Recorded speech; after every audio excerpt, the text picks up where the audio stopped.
Good morning. I hope that you are all well and in good spirits.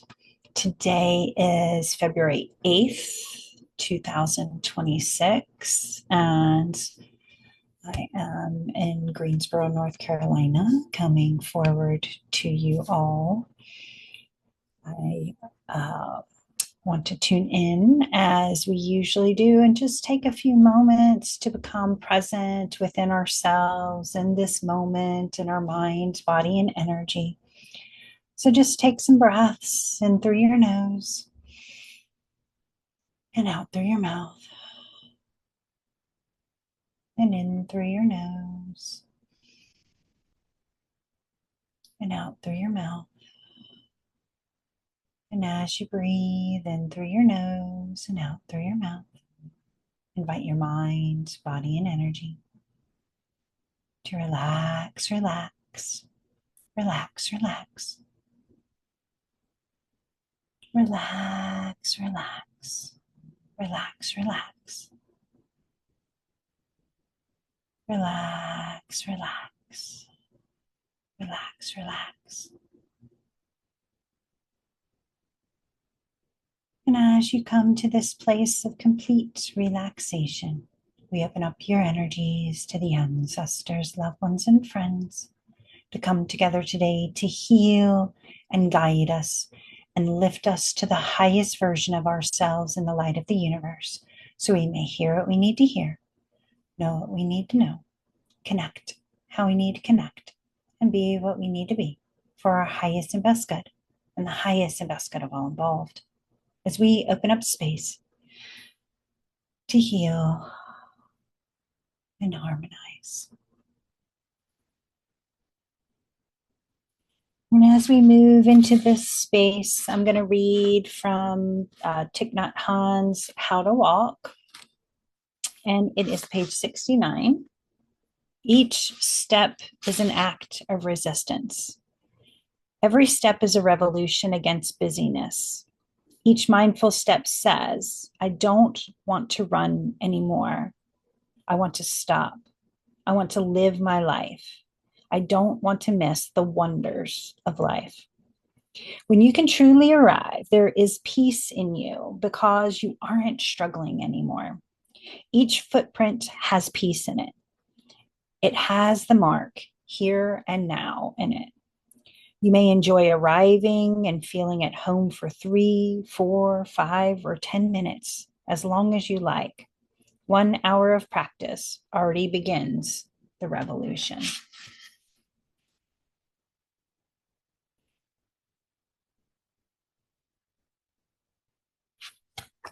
So, as someone who deeply believes that when the one is strengthened, the sum is strengthened, and that creating a healthy self is part of what is needed for revolutionary change, I thought that we would talk about something that kind of combines some concepts that I'm going to go into deeper in the podcast with. But it's this concept of recognizing how we become a good ancestor right now. Like, are our choices, actions, decisions, values, structures, growth patterns, alignments, those of what we would consider a good ancestor. And as someone who practices an ancestral path and recognizing the power of those who have walked before us, then thinking about that in this moment, am I holding myself in those spaces of the people when I look up and see, did am I acting as they walked to help and guide me? And that brings in the concept of grace, and it brings in the concept of humanness along with it, because all of the people that I've looked up to have had human aspects to them and have had great uplifting enlightenment within them as well, and both exist in the same space. So I thought I'd bring this forward kind of in the analogy, love an analogy, of seed setting. And it's really easy to, the saying I say often, which is, the seeds you're setting today are the fruits you're harvesting in the future. And that's like, duh, of course, in that. And, that part of it is about being mindful and choiceful and recognizing, how do I want to feel in the future? What do I want my future to look like, to be like? Not what do I want to, produce or grab or own, but more like, how do I want to feel? Like, what is the feeling of happiness like in this moment? And how can I amplify that happiness in my future? What seeds can I set today that will help ensure and nourish my future in a way that breeds happiness, if happiness is what I'm looking for, or peace, or whatever that is? And so those choiceful seeds are kind of obvious, not obvious like what the seed is, but like what we're doing. Like, okay, how I act now, I surely understand affects what I receive in the future, or how I connect in the future. But what I wanted to bring forward today was not only the intentional seeds that we plant on purpose, like our goals and our focuses and planning that allows us to move into those positions, not only what I am deliberately planting, putting my attention and energy towards, but also I wanted to look at today a little bit more of the accidental seeds and the volunteers. And if you're a gardener like I am, we know that there are always volunteer plants, because while we try and maintain, a control over our garden, there's always going to be that tomato that fell to the wayside that turns into a volunteer plant, or that seed that a bird dropped over that is growing something we can't identify. And so today I thought we would talk about those accidental seeds and the volunteer seeds in our life that also support how we can cultivate our nourishment in the future. And so our accidental seeds are really based on things like our core possession, our center self. If I'm intentionally planting a seed, then I'm consciously going, this is what I want for my future. I'm going to put it in the ground. I'm going to nourish it. I'm going to do all the things in order for it to grow.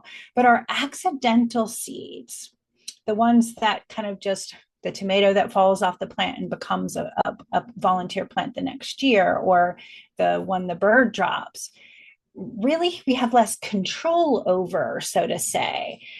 Except for if we really look at it, we have the most control over those, because those are formed, they're invited, they happen based on our habits, our reactions, what we're choosing to put our time and attention to in our quiet moments, the sleep, the time when we aren't consciously thinking of planting and harvesting, but we're just acting as our authentic self in that neutral energy mindset space. And those things leave impressions in our lives in ways that can invite in those accidental seeds or the volunteer seeds. And so the more that we're in that center position, the more we know that whether I am consciously thinking about it, or it is just a subconscious being of the self, if I stay in that authentic self during both of those times, if I recognize that my authentic self is happening, whether I'm brushing my teeth or on the meditation mat, then I know that those accidental seeds or the volunteer seeds that I'm inviting in are still being invited in from my authentic self. They're still coming from that core center. And in those spaces, in my personal opinion, that is when that universal source energy comes in greatest to co-create with us. And so, when we're consciously planting seeds, intentionally planting seeds, then we're kind of mapping out our garden. I want this, this, and this. When we're working in that accidental or volunteer position, then we know that the universe can come in and say, well, here's a stray pumpkin seed that this crow picked up and planted. And do you want pumpkins? Because there's a plant growing. And we might not have even thought of pumpkins. And so that obviously, analogy, metaphor, but recognizing that those are the opportunities that sometimes the universe can open up to us if we have fertile soil, if there is fertile soil for those things to be planted in, if my authentic self is what I am in my most neutral spaces, or in my everyday moments, then I create that fertile soil to invite co-creation through those accidental seeds or those volunteer seeds. And so that recognizes that even in neutral moments, impressions in our lives can help foster and create the intention of our future, the connection of our future. And by having that authentic self at our core and recognizing we're in touch with those spaces in that way, then we can create open invitations for co-creation. And then that allows for the things that we might not have realized were an important part, or those happenstance connections that end up being really meaningful at some points later in our life because they came up and forward. And so we can understand, how do we allow ourselves to have opportunities and messages and lessons that are not necessarily planned, but are matching in alignment to the fertile soil that we've created. And it allows them to foster growth. And we can say, oh, well, I do actually want pumpkins. I didn't even think about pumpkins, but that seems like a great thing. And so really just giving yourself that openness of alignment by having the core center be where it needs to be. I would also say that that takes not just that authentic self in position, but it is that alignment. We've talked a little bit about alignments before, and all of these messages and lessons intertwine with each other. So sometimes you hear me saying the same things, but that's it's the nature of inner work, is that we touch the same part of ourselves different ways in order to help cultivate it to its highest and best possession.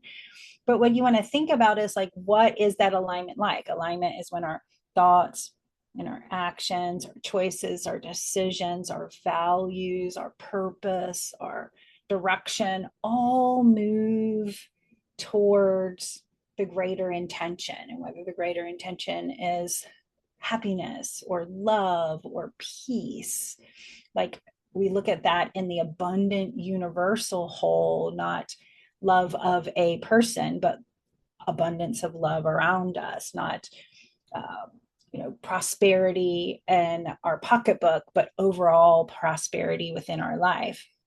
And when we can broaden the soil by creating that authentic, compassionate, connective self, then it releases the feeling that this is hard work, and it aligns with the things that magnetize towards ourselves. So we think of, starting with that core base. You can, what I'm going to say, you can go back to the 3 5s. There's a video on the YouTube that allows us to do that self check-in, to recognize, where is my body? Where are my thoughts? Where are my emotions? Where is my energy? Where are my intuitions? Where am I sensing other people's energies, emotions, connections?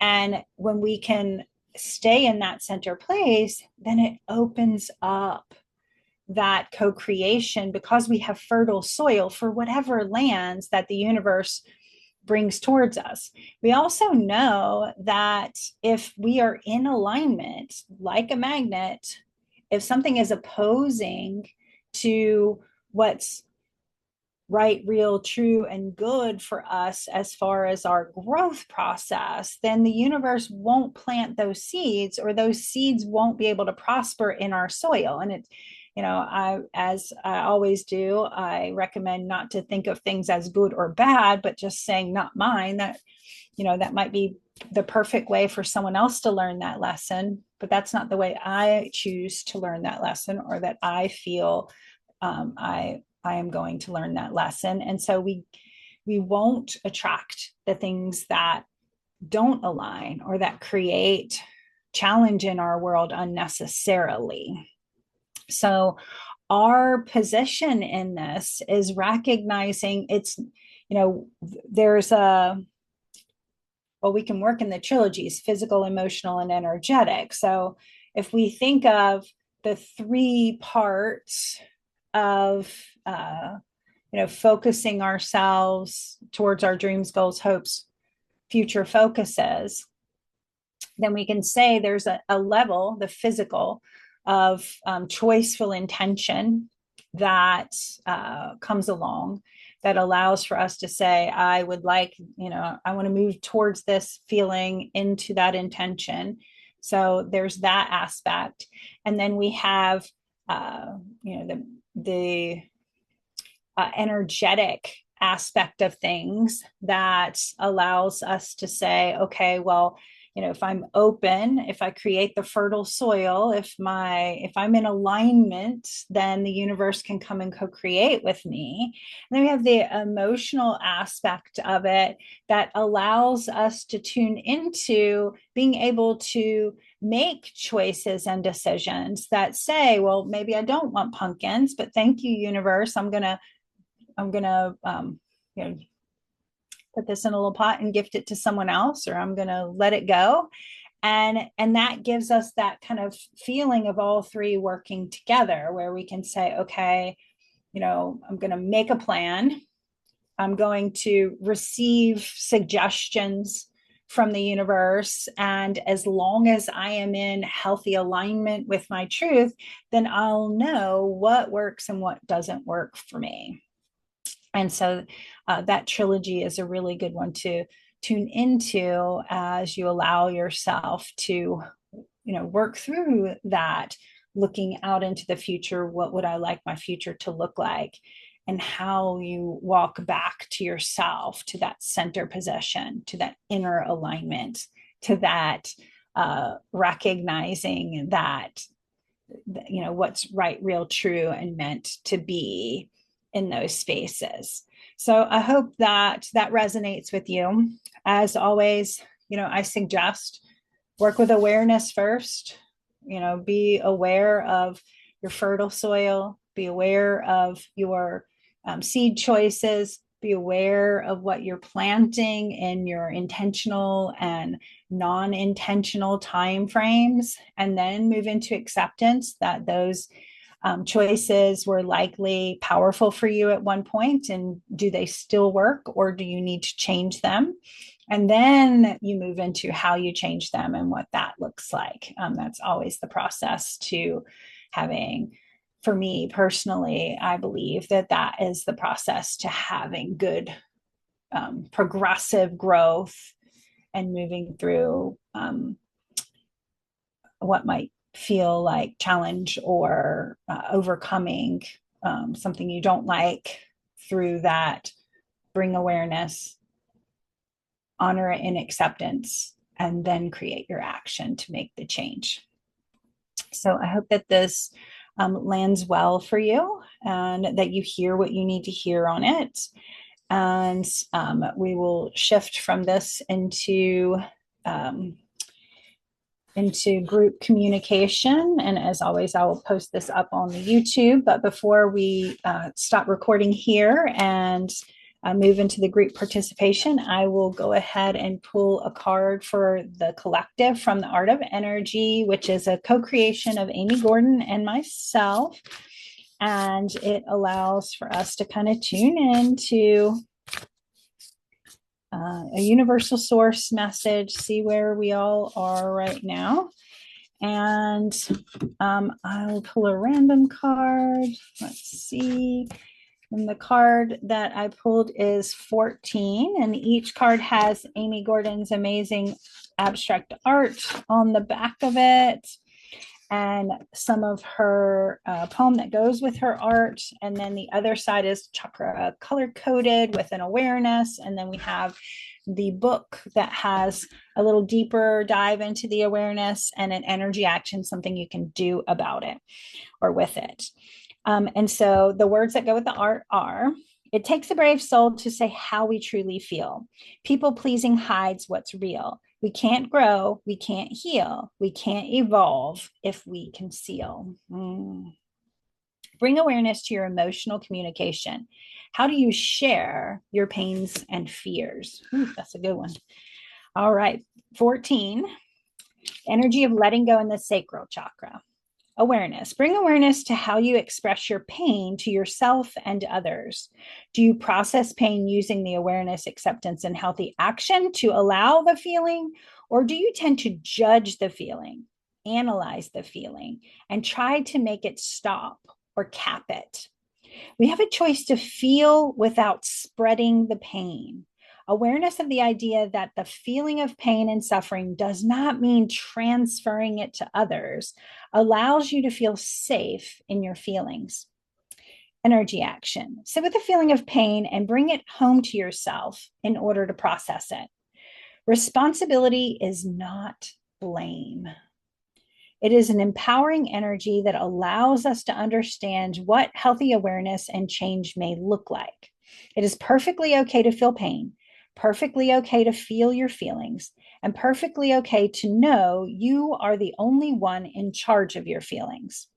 As the Buddha said, just because someone gives you a gift, you do not have to accept it.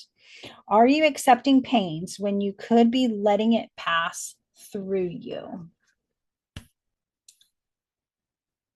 That's a good one. All right. So I hope that you are all well and that you are in good spirits and that you feel whole and that you are blessed and that you always be your soul.